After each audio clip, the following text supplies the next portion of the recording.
Bismillahirrahmanirrahim. Assalamualaikum warahmatullahi wabarakatuh. Kembali lagi bersama Bu Aulia di Kimia. Yes, yes, yes. Oke, baik. Masih dalam sifat koligatif larutan, ya, dalam materi penurunan tekanan uap larutan atau delta P ya. Baik, kemarin kita sudah membahas ya tentang gambar ini. Ini orang yang tidak tenggelam saat berenang di laut mati.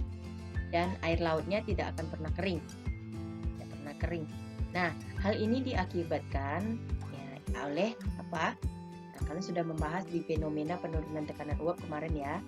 Nah, karena adanya partikel garam dan mineral yang sangat pekat di dalam air laut ini membuat penguapannya menjadi kecil.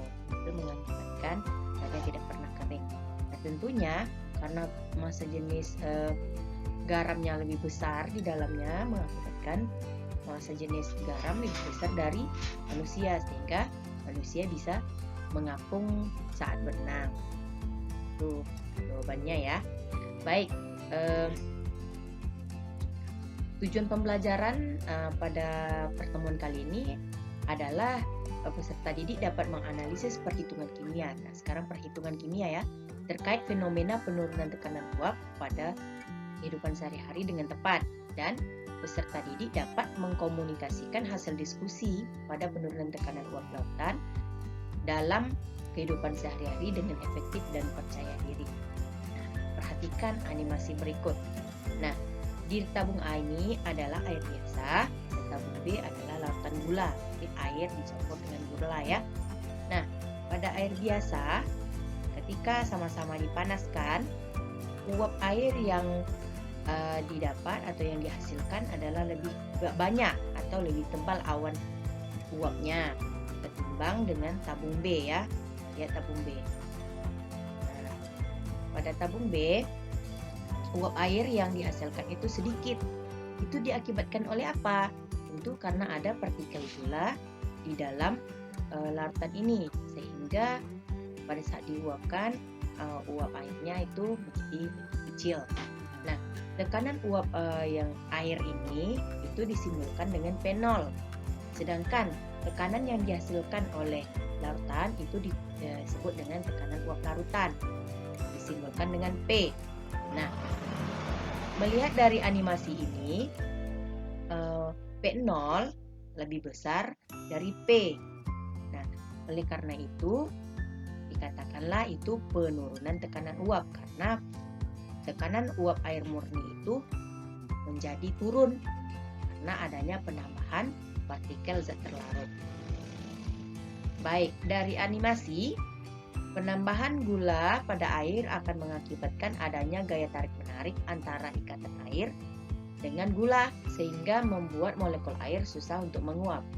Akibat dari susah menguap, tekanan uap larutannya menjadi lebih kecil dibandingkan dengan tekanan uap air biasa sebelumnya. Besar kecilnya penurunan tekanan uap suatu larutan tergantung pada jumlah gula yang dimasukkan. Jika gulanya banyak, air yang menguap itu semakin sedikit. Oleh karena itu, penurunan tekanan uap itu terjadi karena adanya selisih antara tekanan uap larut murni P0 dengan tekanan uap larutan atau P. Baik, berdasarkan hukum Raoult, di sini delta P sama dengan P0 kurang P. Tekanan uap larutan ideal dapat dihitung berdasarkan hukum Raoult.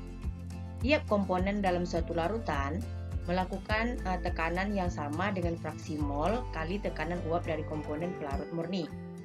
Nah, di sini yang dipakai adalah fraksi mol. Nah, fraksi mol udah dibahas sebelumnya ya. Baik. Nah, delta P sama dengan P0 kurang P ya. Tentunya P0 itu sama dengan XP dikali P0. Nah, dapat ditemukan delta P itu sama dengan P0 dikali XT. Nah, yang tadi P sama dengan P0 dikali XP ya. Bisa dipakai. Dari rumus yang dihubungkan dengan fraksi mol, P sama dengan P0 kali XP tadi ya. Di mana XP itu adalah mol pelarut, P itu pelarut ya, dibagi dengan mol total atau mol pelarut ditambah mol terlarut. Nah, sedangkan delta P itu sama dengan P0 dikali XT. Nah, di mana XT-nya adalah mol terlarut karena dia T terlarut dibagi dengan mol total. Mol terlarut tambah mol pelarut. Nah, oke, di mana XT ditambah XP itu sama dengan 1 ya, kemarin ya sudah dibahas. Baik, kita bahas di soal yang pertama ya.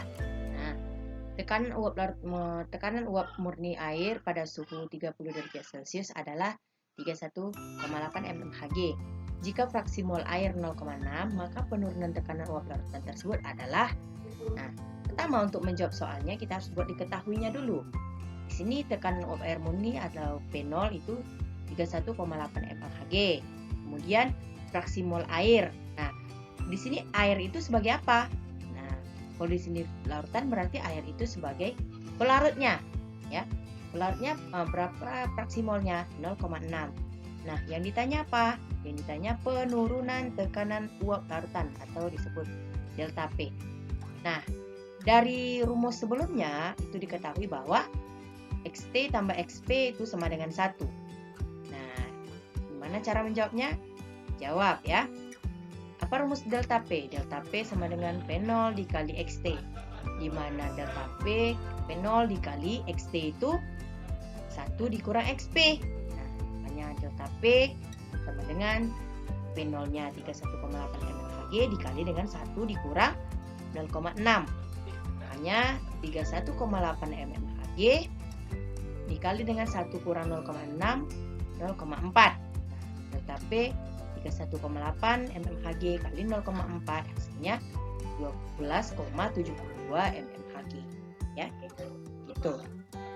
Oke, untuk soal yang kedua, sebanyak 6 gram urea MR60 dicampur dengan 27 gram air MR18. Jika tekanan uap air pada suhu 30 derajat Celcius adalah 32 mmHg, maka tekanan uap larutan adalah.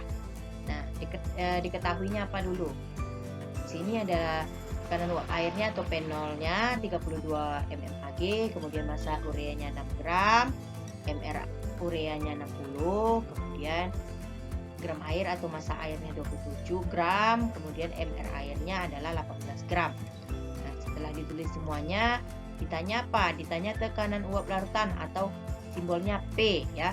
Nah, sebelum menjawab langsung atau menggunakan rumus P, kita di sini ada menggunakan fraksi mol ya. Nah, fraksi mol di sini belum ada fraksi mol, tapi massa dan MR-nya sudah ada. Berarti kita cari dulu molnya masing-masing. Mol urea dan mol air atau mol terlarut dan mol pelarut. Di sini terlarutnya adalah urea dan pelarut itu adalah air. Baik, kita cari dulu mol terlarutnya, massa urea dibagi dengan MR urea. Nah, jadi massa ureanya 6 dibagi dengan 60 gram per mol, hasilnya jadi 0,1 mol. Nah, kemudian kita cari juga mol pelarutnya. Itu mol P sama dengan massa air dibagi dengan MR air. Masukkan massa airnya 27, MR airnya 18. Nah, jadi hasilnya adalah 1,5 mol. Nah, kemudian baru kita masukkan rumus. Nah, perumus P tadi P0 dikali XP ya. Nah, kita cari lagi XP itu. XP itu mol P dibagi dengan mol P tambah mol T. Nah, barulah P sama dengan P0 dikali mol P dibagi dengan mol P tambah mol T. Nah, dari itu P-nya 32 mmHg dikali dengan 1,5 mol per 0,1 mol ditambah 1,5 mol dikalikan ya. Hasilnya adalah 30 mmHg. Nah, begitu ya. Nah, caranya untuk memahami atau mengukur kemampuan kamu, jawablah soal berikut yang ada di LKPD. Ya, ini soalnya ya, kamu jawab di LKPD. Soalnya di sini jawabannya di LKPD. Baik.